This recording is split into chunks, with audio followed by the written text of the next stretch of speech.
Mardi 14 juillet, messieurs et dames, bienvenue dans ce nouveau numéro de l'émission Afro Diaspora Gospel. Vous le savez très bien que ça a toujours été notre rendez-vous de chaque mardi. Alors, aujourd'hui, je suis encore gracieux comme d'habitude.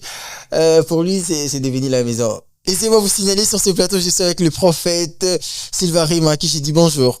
Bonjour Francis. Vous allez bien, prophète? En tout cas, Dieu fait grâce. Et chez toi? Ah oui, ça va également. Déjà, ça se voit quand on vous regarde, on sent la grâce, on voit derrière la grâce.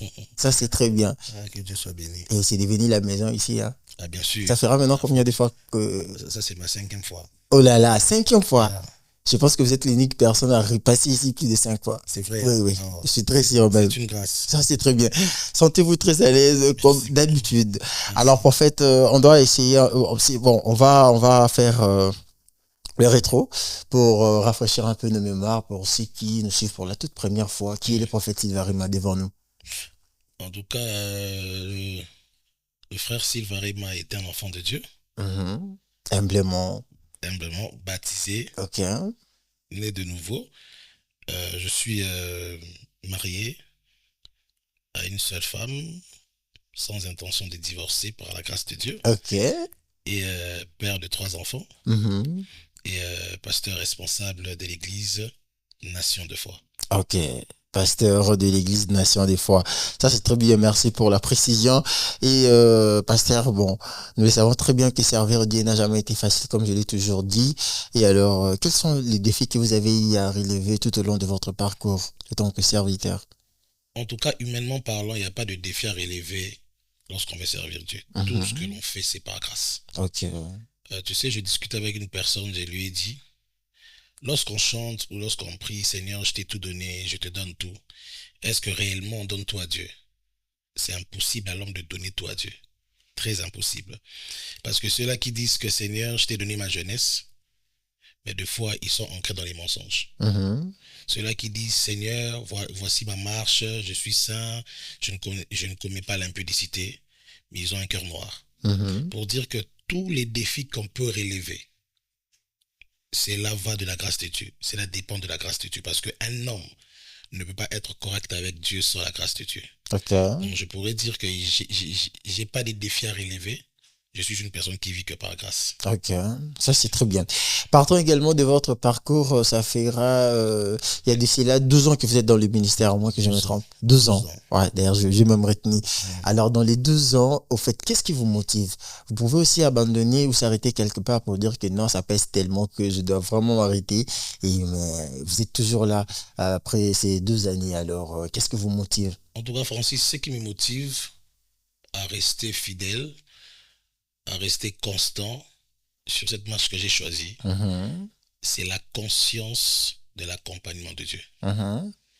Je sais que Dieu est avec moi, malgré les tempêtes, malgré les épreuves, mais sa présence est rassurante. Je sais, Jésus a dit à ses disciples, traversons de l'autre bord. Jésus n'a pas dit à ses disciples que dans la mer ou au milieu de la mer, il y aura la tempête qui va se lever, il y aura la barque qui va vaciller. Tout ça, Jésus le savait, parce qu'il est Dieu. Mais ce qui était important pour Jésus, c'était la destination, la finalité. Tu sais, le chemin que nous avons choisi n'est pas un chemin facile. C'est un chemin où tu seras mal vu. C'est un chemin où tu seras accusé faussement. C'est un chemin où tu vivras la persécution. Mais ce qui est important, c'est d'avoir la conscience que Dieu est avec toi. Et je pense que c'est la plus grande motivation de ma vie. J'ai la conscience que Dieu est avec moi. Donc, ça c'est très bien en tout cas. Ah, prophète, Dieu nous le barra bien. Et ça, moi personnellement, j'aime. Alors, prophète, Merci, on va parler maintenant du vécu cette fois-ci. Tout en étant humain, ton étant se sent beaucoup de l'eau, c'est quoi, comment je peux dire, comment je peux réformer la question, et c'est quoi l'événement qui vous a beaucoup plus marqué, et donc vous avez ressenti au fait la déception, et vous avez dit, mais pourquoi cela devrait arriver, et voilà, donc pour dire, si vous avez été déçu une fois dans la vie, c'était quoi, quand et par quel événement? En fait, moi, il y a 2 événements, 2 grands événements qui m'ont beaucoup déçu et qui m'ont beaucoup affecté. Mais par la grâce de Dieu, je m'en suis remis. Le premier, c'est la séparation de mon père et de ma mère. Ah, ok. Oui. Parce que moi, je suis né d'une famille chrétienne plutôt. Papa pasteur, serviteur de Dieu. Mhm. J'ai grandi sous ses pieds.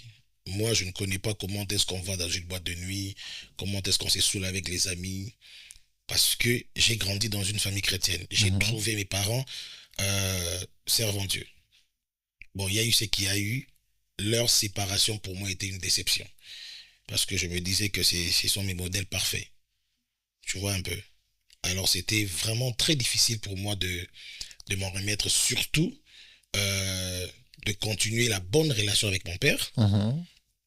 Mais je me souviens qu'une fois, en 2014, je suis allé assister à un séminaire du pasteur Marcelo où il parlait des blessures intérieures. Et par la grâce de Dieu, j'ai été guéri. Et c'est comme ça que j'ai renoué encore avec mon père. Mhm. Et on a continué la marche. Et le deuxième événement, c'était la mort brusque de mon père. Ok. Tu vois, parce que mon père est mort brusquement. Il est allé au travail. Là, j'étais déjà marié, c'était en 2024. Il est allé au travail, selon sa femme, et il n'est plus revenu. Il a fait, il a fait une malaise, et puis voilà, on l'a emmené à l'hôpital, et puis voilà, c'était fini. Ok. Ce sont les deux événements qui m'ont fait très mal au cœur. Et par la grâce de Dieu, surtout la mort de mon père, par la grâce de Dieu, ce n'est pas facile, mais par la grâce de Dieu, je m'en remets petit à petit. Ok. Non, mais moi, je comprends que là, vous étiez beaucoup plus trop familial, en tout cas. Ah, tu Et veux... parlant de l'entourage, en Ah, fait. de l'entourage. Oui.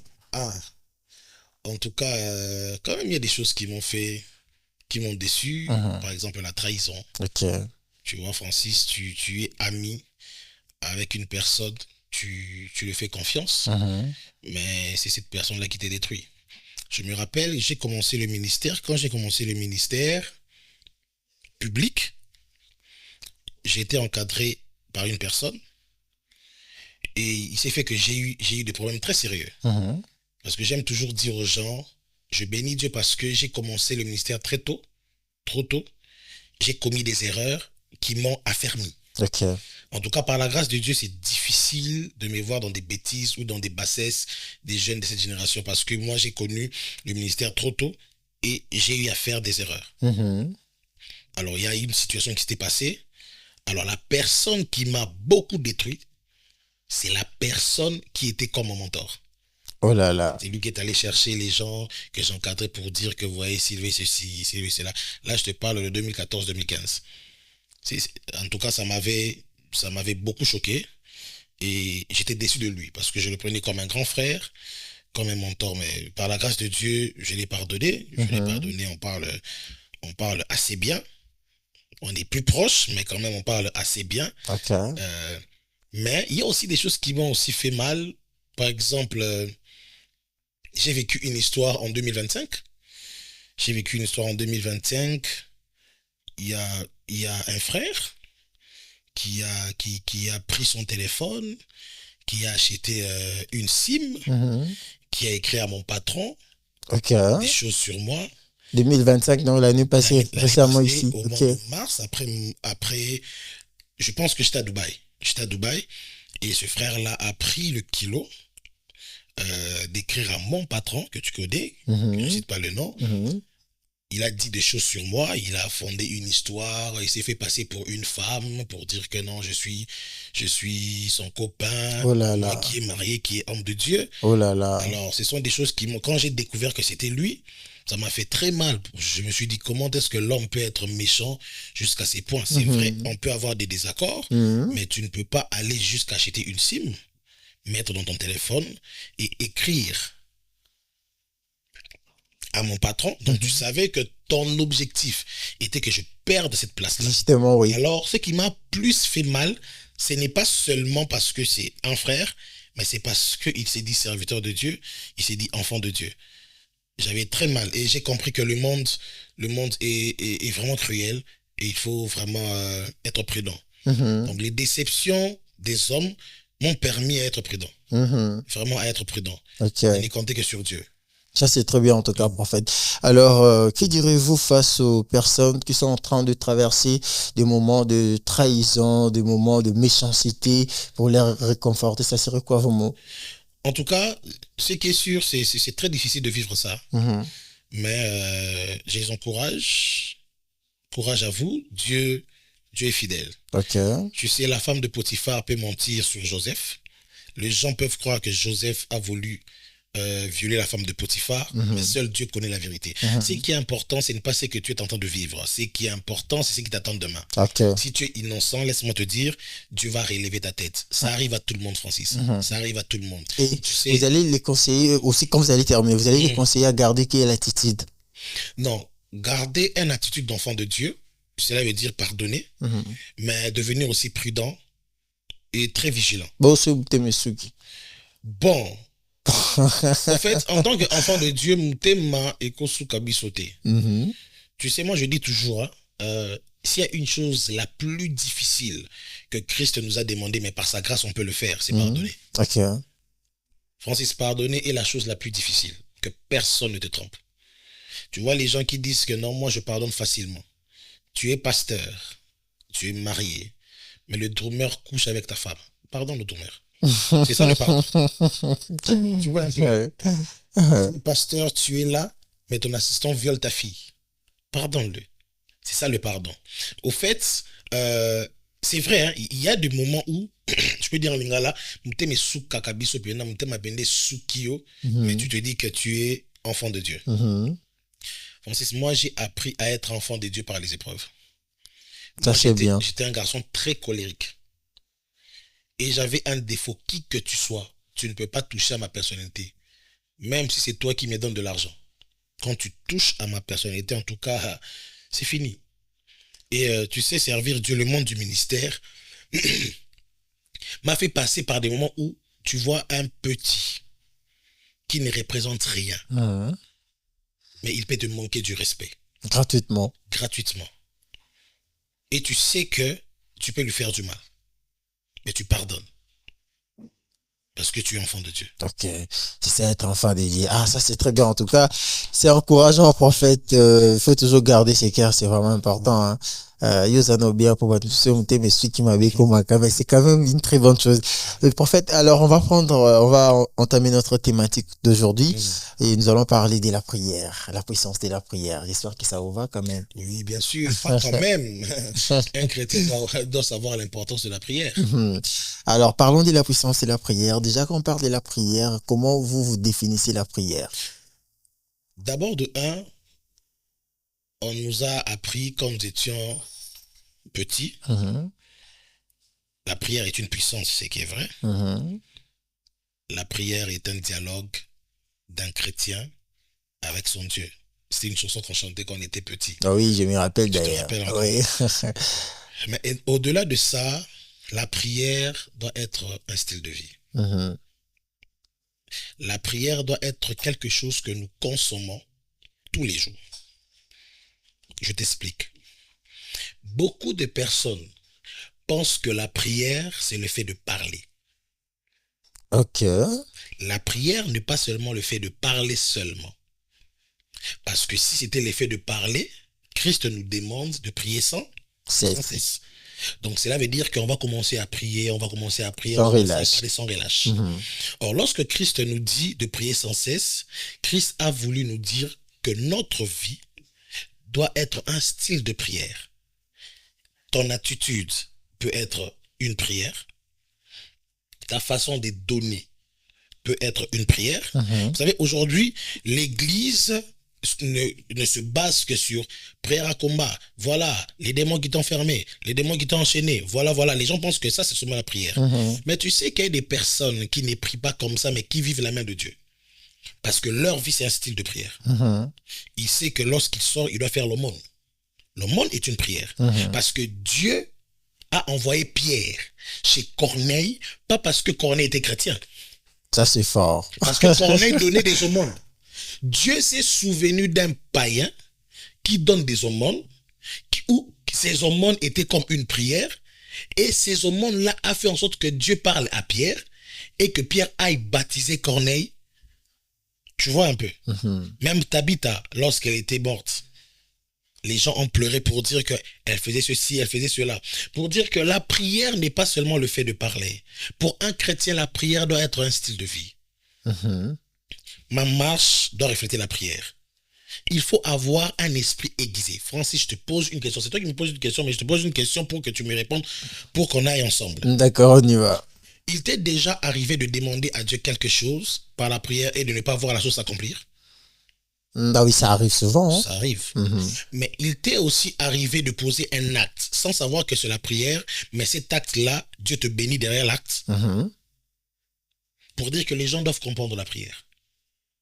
Il y a des personnes qui prient mal parce qu'ils ne connaissent pas la puissance de la prière. J'ai été empoisonné en 2022. C'était une poison, Babani, un poison très grave. Attention, oui.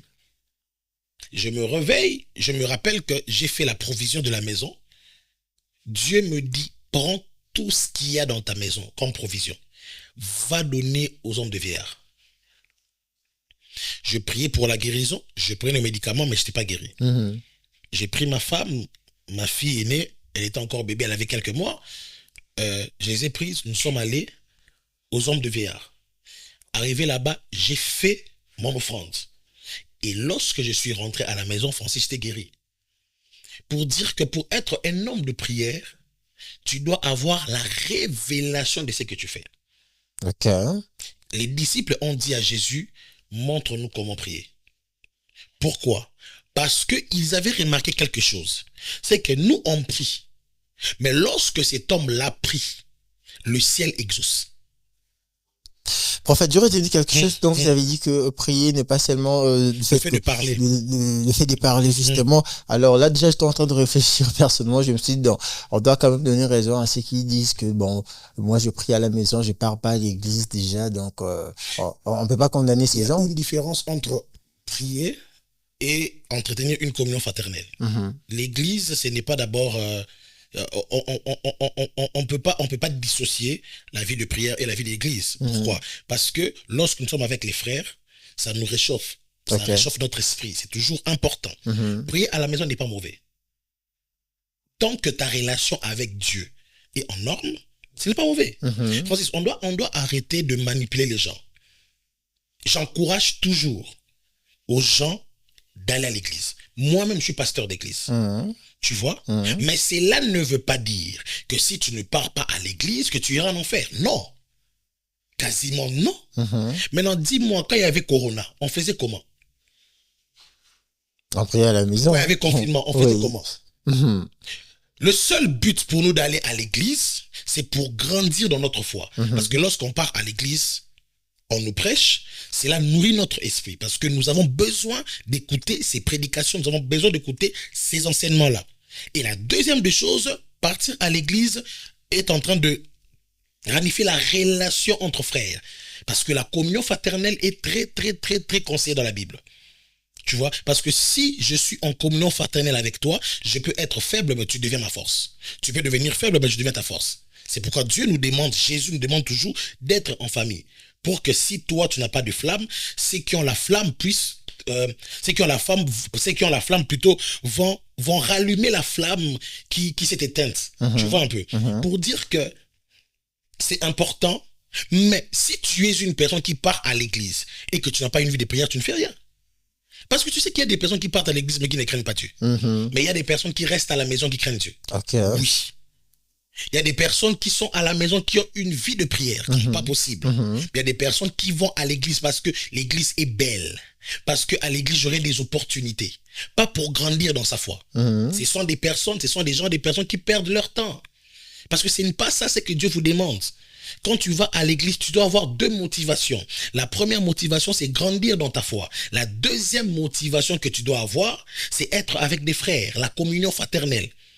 Si tu n'as pas ces deux motivations, c'est que tu fais éveil. Donc, quelqu'un peut rester à la maison et être un homme de prière. Ça, c'est très bien. Alors, prophète, vous pensez également que la prière marche de pair avec la spiritualité? Un homme de prière est un homme spirituel. Bien sûr, on ne peut pas dissocier la prière et la spiritualité. Un homme de prière est un homme spirituel. Très bien. Un homme de prière Est un homme est un homme spirituel. spirituel. Ça, c'est très bien également. Alors, comment doit être l'état, en fait, du cœur de la personne au fait, qui veut prier et qui s'attend comment je peux dire, qui s'attend comment je peux À l'expliquer? l'exaucement de Dieu. À l'exaucement, oui, oui, oui. À l'exaucement, disons. Avoir un cœur léger. Un cœur qui ne méprise pas les hommes. Mhm. Un cœur qui ne pense pas du mal des autres. Un cœur qui est saint devant Dieu. Une personne m'a posé une question. Mhm. C'est quoi être saint? Je lui ai dit, c'est avoir un cœur pur. C'est quoi avoir un cœur pur? C'est marcher selon la Là, volonté c'est de moi Dieu. qui rajoute C'est maintenant. marcher selon la volonté de Dieu. C'est faire ce que Dieu nous demande. Ok. Tu vois, il y a des personnes qui pensent qu'ils sont saintes. Il y a des personnes qui pensent qu'ils sont chrétiens. Mais je te dis, ce sont des véritables païens qui touchent la Bible. Parce que lorsque ton cœur n'est pas net, lorsque ton cœur n'est pas pur, tout ce que tu fais, tu sais, Jésus nous a fait voir que les pharisiens montraient aux gens qu'ils sont des hommes spirituels. Mais leur cœur était mauvais. Donc, il y a des personnes aujourd'hui, Francis, lorsqu'ils multiplient les paroles dans la prière, tu dis cet homme est spirituel. Mhm. Tu ne peux jamais juger une personne spirituelle par des paroles qu'il prononce, ou une personne qui prie par une personne qui est chrétienne par des paroles qu'il prononce. Tu vas juger l'état de son cœur. Ok. Ouais. En fait, aujourd'hui, on va essayer un peu d'analyser ce qui se passe dans nos églises concernant la prière. Aujourd'hui, dans nos églises, au fait, moi, je dirais, ça devient maintenant la routine. Ça devient la routine parce on sait déjà que c'est chaque mardi qu'on vient, c'est pour chasser des démons. On va chasser des démons, donc mardi, miracle, donc mardi, Mahombi. Donc là, on sait que vraiment ça chauffe, c'est pour chasser les démons. Et les vendredis, on va encore revenir pour dire, soit demander, implorer, au fait, la miséricorde de Dieu, appeler le Saint-Esprit, quoi encore, le sang de Dieu. Et la semaine prochaine, ça sera encore la même chose. L'autre semaine qui viendra, ça sera encore la même chose. Alors, qu'est-ce qu'on peut dire par là? En fait, les gens, en fait, bon, prière, moko, à plusieurs reprises, ça ne dérange pas. Ou soit on ignore d'être exaucé par Dieu. Voilà pourquoi nous reprenons à chaque fois. Nous faisons toujours cette routine. D'abord, je veux te dire que les dénominations mardi, Bikamwa, jeudi, Ngolou, ce n'est pas un péché. Oui, on peut toutefois comprendre. Mais nous aimerions vraiment savoir, prophète. Parce que comment on peut venir ce mardi, Bandoki, et puis le mardi prochain, on revient encore. Non, je voulais d'abord éclaircir. D'abord, les dénominations de nos journées, ce n'est pas un péché. Deuxièmement, ce n'est pas aussi un corvée ou un péché de prier avec insistance. Daniel l'a fait. Tu sais, lorsqu'on parle de 21 jours de Daniel, au fait, Daniel, lorsqu'il est entré en prière, dans ses calculs, ce n'était pas de faire 21 jours. On doit bien lire la Bible. Mais il a fait 21 jours parce que l'exaucement ne venait pas. Et il y a une réalité spirituelle qui s'est passée. C'est que dès le premier jour, Dieu avait libéré l'exaucement. Mais il s'est fait que l'ange qui devait emmener l'exaucement était coincé au ciel. Et au 21e jour, Michael est allé libérer cet ange-là pour que l'ange vienne donner la réponse à Daniel. Cela veut dire quoi? Dans la sphère spirituelle, il peut y avoir des blocages concernant nos prières. C'est pourquoi c'est toujours important de prier avec insistance. Mais par là aussi, j'aimerais dire une chose aussi, j'aimerais épingler aussi une chose. Ça sera comme me contredire, mais ce n'est pas me contredire. Au temps de Daniel, il n'y avait pas la foi. Tu vois un peu? C'est dans le Nouveau Testament qu'on a appelé Abraham l'homme de la foi. L'homme de la foi, oui. Au temps de Daniel, Daniel n'avait pas un chemin ou une voie légale qui pouvait faire en sorte que quand il va prier, il aura l'exaucement. Mais nous, dans la nouvelle alliance, nous avons une voie légale. C'est Jésus. Toute prière qui est faite au nom de Jésus ne peut pas connaître les obstacles spirituels. Non. Donc, cela veut dire quoi? Lorsque l'on prie et qu'on ne voit pas l'exaucement, Dieu veut que nous devenons endurants dans la prière. Tu comprends un peu? Ouais, très bien. Parce que ce que Dieu veut, ce n'est pas seulement demander ce que l'on veut. Ce que Dieu veut, c'est que nous devons grandir dans notre marche avec lui. Tu comprends un peu? Ouais, ouais. Alors, dans les réalités qui nous lient aujourd'hui, les réalités des familles, voilà, de la société, c'est toujours important de demeurer ferme dans la prière. Parce que En répétant toujours les mêmes requêtes de prière. ce n'est pas ce n'est pas un péché. Oui, ce n'est pas un péché. Même si tu vois même si tu vois l'exaucement aujourd'hui, continue à prier. Parce que lorsque tu baisses, c'est lorsque le diable entre. La Bible dit quoi? Lorsque le diable est allé tenter Jésus dans le désert, Jésus l'a résisté. La Bible dit, le diable se retira cherchant un moment favorable.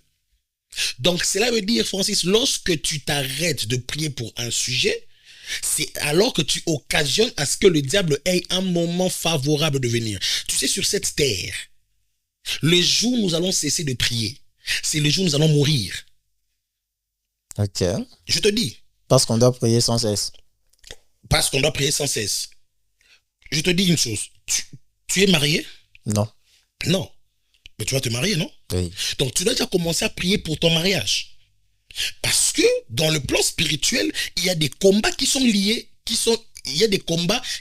au mariage. Tu dois déjà commencer à prier pour tes enfants que tu auras. Parce qu'il y a un combat qui est lié. Tu vois un peu? Il y a un combat qui est lié pour les enfants. Ça veut dire quoi? Lorsqu'on vient prier, Seigneur, aujourd'hui, na sengi bika moi, l'autre na sengi bika moi, l'autre na sengi bika moi. Au fait, bika moi, on senga, et aka pona bilo komo na sikote. Et après, mbeba mso ya lobby. Seigneur, on bika moi lelo. Ok. Maintenant, le problème est, c'est où le problème? Le problème, c'est lorsque quelqu'un prie sans révélation. Tu vois un peu? Je ne suis pas contre ceux qui font 100 jours de prière. Je ne suis pas contre ceux qui en font 24. Je ne suis pas contre ceux qui en font 21. Je ne suis pas contre ceux qui en font 7. Mais je suis contre les personnes qui ne prient pas par révélation. Ok. Parce que lorsque tu ne pries pas par révélation, tu es comme un aveugle. Tu vois, si on te bandait les yeux, on te disait, Francis, ta cible est là devant toi. Tu ne verras pas ta cible. Toi, tu vas commencer à te préoccuper à voir ce qui est là-bas, à tes côtés, parce que tu ne vois pas. En fait, c'est ça le monde de la révélation. Lorsque tu n'es pas révélé, tu vas commencer à prier pour des choses où tu ne devais pas normalement prier. Il y a des combats qui t'accablent, mais toi, tu as un combat de célibat, mais tu pries pour les enfants. Tu veux qu'on t'engrosse ou quoi? Toi, tu as un combat de liens familiaux, mais tu pries d'abord pour le travail. Non. Tu peux prier pour le travail. Lorsque tu auras le travail, c'est là vont te suivre dans le travail et tu perdras ton travail. Donc, tu dois d'abord avoir la révélation. La révélation, c'est quoi? C'est comme une personne malade, mais il doit détecter la maladie pour suivre un traitement. Tu ne peux pas être atteint de la typhoïde et prendre les produits de la malaria. Tu fais rien. C'est ça la révélation. Lorsque tu pries par révélation, tu sais ce que tu es en train de dire à Dieu. C'est pourquoi dans la prière de Jésus, lorsqu'il montrait à ses disciples, il y a une partie, d'abord, il a dit que ton règne vienne. Le règne de Dieu vient nous éclaircir. Le règne de Dieu vient nous donner la révélation. Et puis ensuite, que ta volonté soit faite. Donc cela veut dire quoi? Si je prie en demandant ma volonté, si ma volonté n'est pas en accord avec la volonté de Dieu, je prie en vain. Tu me comprends? Ah, c'est comme si je prêchais. Très bien. Je prie en vain. Je suis avec vous. Alors, je m'ai encore remarqué. Ok, non, vraiment, ça, c'est très bien, alors, prophète. On a compris. Donc, c'est vraiment défendu de prier sans révélation. Ça, c'est très bien, d'ailleurs. C'est ce qu'on doit retenir. Donc, il faut toujours prier avec révélation. Voilà. C'est comme ça que ça se passe avec le prophète Ilva. Donc, Amimoni déjà n'a cher. Donc, Platon n'a et commis cher et un prophète Ilva. C'est pas grave. Alors, prophète, on va, si on doit retenir quelque chose concernant notre thématique d'aujourd'hui, qui était la puissance de la prière, que direz-vous? Ce que je dirais, la prière, parlons de la puissance de la prière, la prière est une clé passe-partout qui ouvre toutes les situations. La prière, c'est une substance qui nous aide à ne pas tomber dans la tentation. La prière est indispensable pour un enfant de Dieu. La prière est indispensable pour un croyant. C'est ce que je peux dire. Ok. La prière est indispensable pour un croyant. Ça, c'est très bien. Alors, prophète, on va parler maintenant de votre ministère. On rentre maintenant dans le ministère et on voulait vraiment avoir des éclaircissements parce que nous sommes en train de voir des affiches par-ci, par-là qui nous parlent de nation de foi et voilà. On veut vraiment avoir des éclaircissements et puis en savoir un peu plus. Et on a vu qu'il inaugurale qui se prépare tout ça, et si vous pouvez vraiment nous expliquer.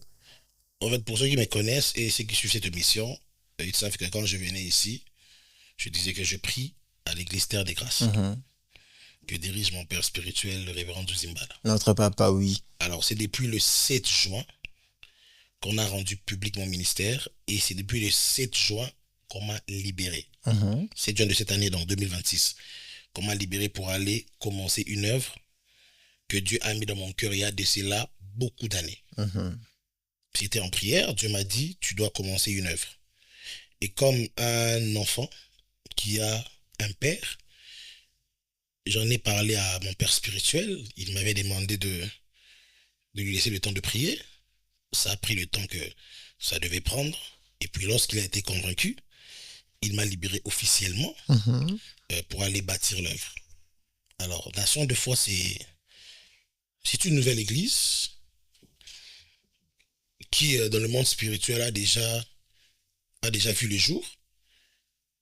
Mais dans le monde physique comme ça, notre culte inaugural, c'est pour le 9 août de cette année.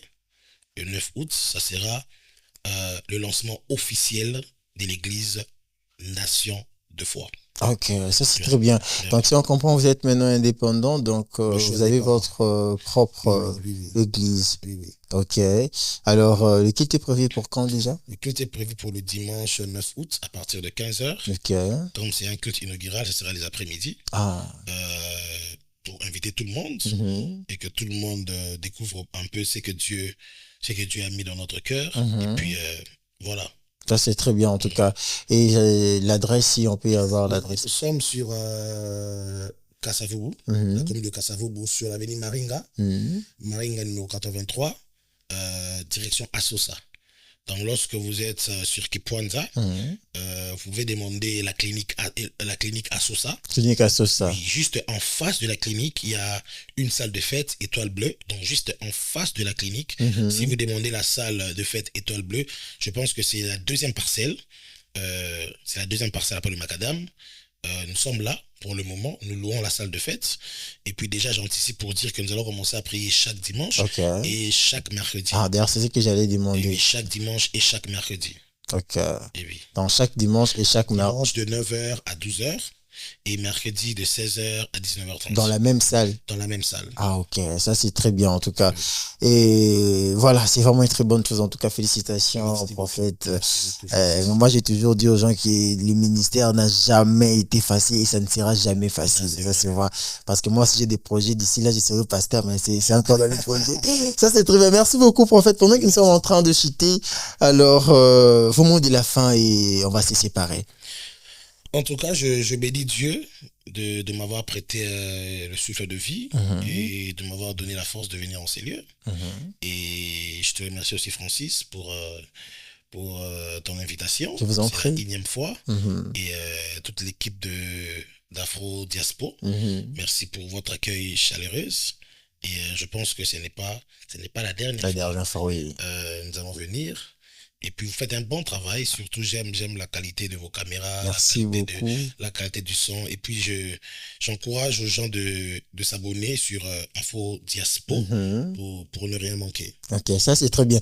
Alors où est-ce qu'on peut également trouver facilement les informations de l'église Voilà, les informations de l'église sur mon compte Facebook, Silva Rema Ministries. Vous aurez toutes les informations. Il y a aussi une page de l'église Centre Chrétien Nation de Foi. Nous sommes aussi sur TikTok Et bientôt, nous serons sur Instagram et sur tous les réseaux sociaux. Ok, ça c'est très bien. Alors, en attendant maintenant les kits inaugurales, vous n'avez pas prévu de moments de prière, je sais pas, en ligne, quelque chose comme ça ou... Maintenant, le culte inaugurale, chaque mercredi, nous avons culte d'intercession. Mhm. Donc, c'est un culte d'intercession libre. Tout le monde peut venir. Ok. Mais c'est plus pour les ouvriers Ah. qui servent. Mais si quelqu'un trouve du temps, il peut venir. Par exemple, demain, nous avons culte d'intercession. Mhm. Donc, voilà un peu. Ça, c'est très bien en tout cas. Je vous remercie également d'avoir répondu favorablement à mon invitation, cher prophète. En tout cas, j'espère qu'on va encore se revoir ici très prochainement d'ailleurs, pour la gloire de Dieu. Vraiment. Alors, on se sépare. Vous allez juste désannoncer l'émission comme d'habitude et puis on va se séparer. En tout cas, Banakin. Bana monde entier. En tout cas, merci de nous avoir suivis et à bientôt. Ah non, s'il vous plaît, quand vous avez dit Bana monde entier, en fait, j'ai fait directement allusion à prophète Bob Zion. Hein. Prophète Bob Zion, Aleli, Bazarama. Aleli, Bana Bazarama. Aleli, la combo na prophète. En tout cas, c'est ça. En fait, prophète Bob Zion, Seigneur à son ayo, aux amons a bien. Il y a le billet qui te ressource, il y a qui m'a kaka. Ah, tes messages qui te retenga de tout molé parce que moi, c'est qui te remarque, François Yebi. Ok. François qui te remarque, c'est la banane qui te Il y a le billet, en tout cas. Il faut relever des défis. Ok, donc prophète Bob, si on relève là, on a prophète T. Donc, Bana Bazarama. Bana Bazarama, on a tel prophète à Lili, là. Ah, c'est que prophète à Soli, le bon biseau, voilà, c'était un grand plaisir pour moi de vous retrouver. En tout cas, chers auditeurs et internautes, voilà, c'était Afro-Diaspora Gospel présenté par moi, toujours comme d'habitude. J'étais avec le prophète Sylvain Rima. Quant à moi, je vous dis au revoir. On se retrouve le mardi prochain pour un nouveau numéro de l'émission Afro-Diaspora Gospel. Au revoir. On acclame pour les signaires.